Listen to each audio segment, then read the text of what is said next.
Hi guys! This is Summer Susie. Welcome to my channel! Gagawa tayo ngayon guys ng... So, kailangan natin guys, itong syempre, yung buong bangus. Ayan. Tapos, maglalagay tayo ng talong. Tapos, gagamit ako guys ng white onion. Tapos, garlic. Tapos, ginger.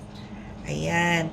Tapos maglalagay ako guys ng singkamas na tuyo. Tapos guys, maglalagay ako ng oyster sauce, suka, tapos maglalagay ako ng oil. Ayan. Start na tayo guys. First guys, magpo-file tayo ng mga talong. Ayan.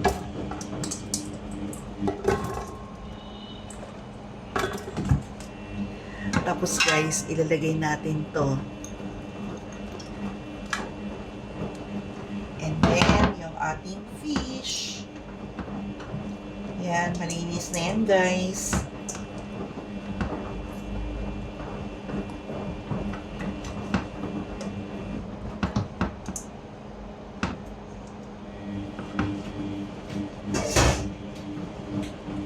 Tsaka ilalagay natin guys itong ating natitirang talong. At saka yung ating natitirang ito. Maglalagay ko guys ng suka.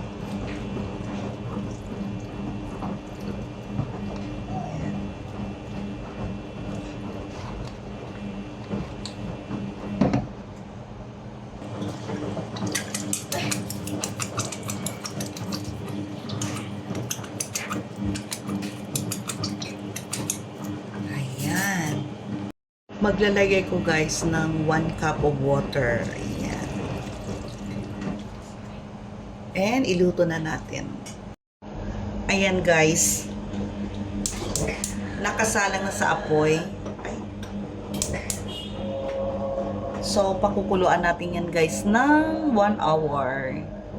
Ihuli na natin guys yung oil. Ilalagay ko na pala guys yung yung sibuyas sa ibabaw. At saka yung ating mga ginger at saka yung ating garlic.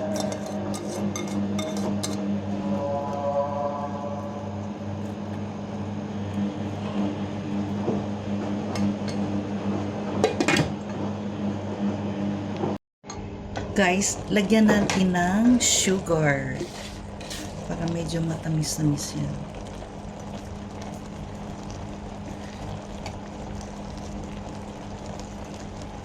Ayan.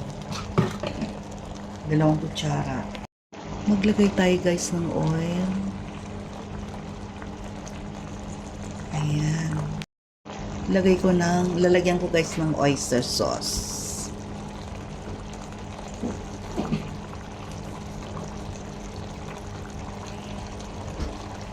Maglalagay ako guys ng konting sesame oil.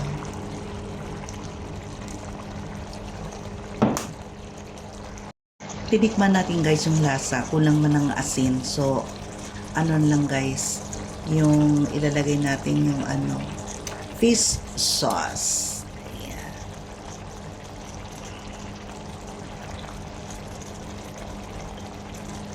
Ayan. Panghuli guys, paminta.